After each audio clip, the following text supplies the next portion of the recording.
જે લોકોને શરીરમાં વધુ પડતી ગરમી રહે છે, મોઢામાં છાલા, એસિડિટી, હાથ પગમાં બળતરા અથવા સ્ત્રીઓને કોઠાની ગરમીની સમસ્યા છે, તો ચાલો જાણીએ તેના ઘરેલું ઉપાય. તે પહેલાં અમારી ચેનલને ફોલો કરી દેજો અને આ વિડીયોને લાઈક કરી દેજો.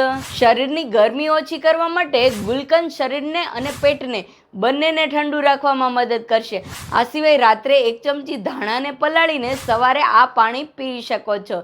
સબ્જાના બીજ ગરમી ઘટાડવામાં ખૂબ મદદ કરે છે. છાશ પણ પાચન સુધારશે અને ઠંડક આપશે.